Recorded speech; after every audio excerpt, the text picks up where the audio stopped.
Hey, welcome to my channel. I'm Pastor Victor Morris. I'm so glad to see you today.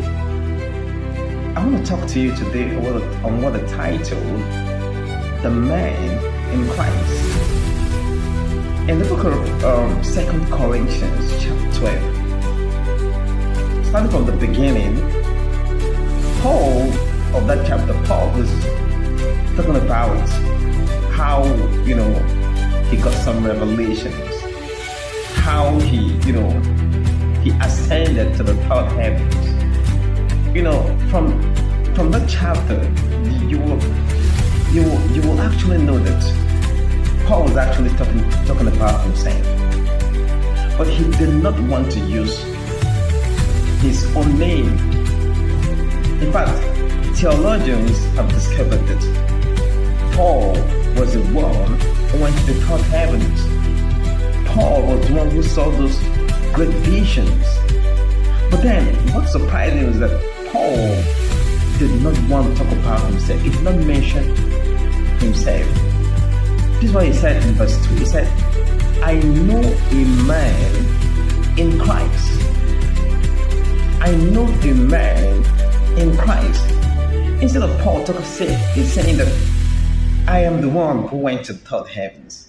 I am the one who saw this revelation. He said, I know a man in Christ.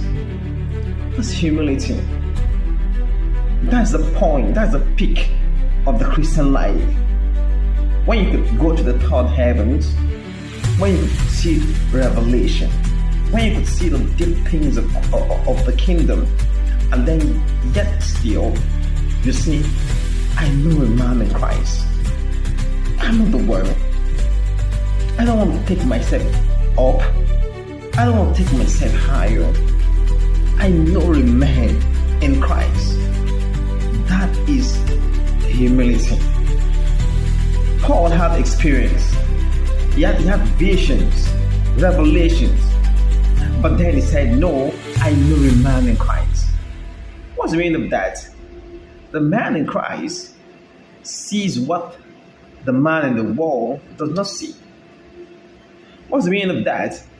The man in Christ, is spiritual. But the man in the world is worldly. The man in Christ is the one who enables the man in the world. The man in Christ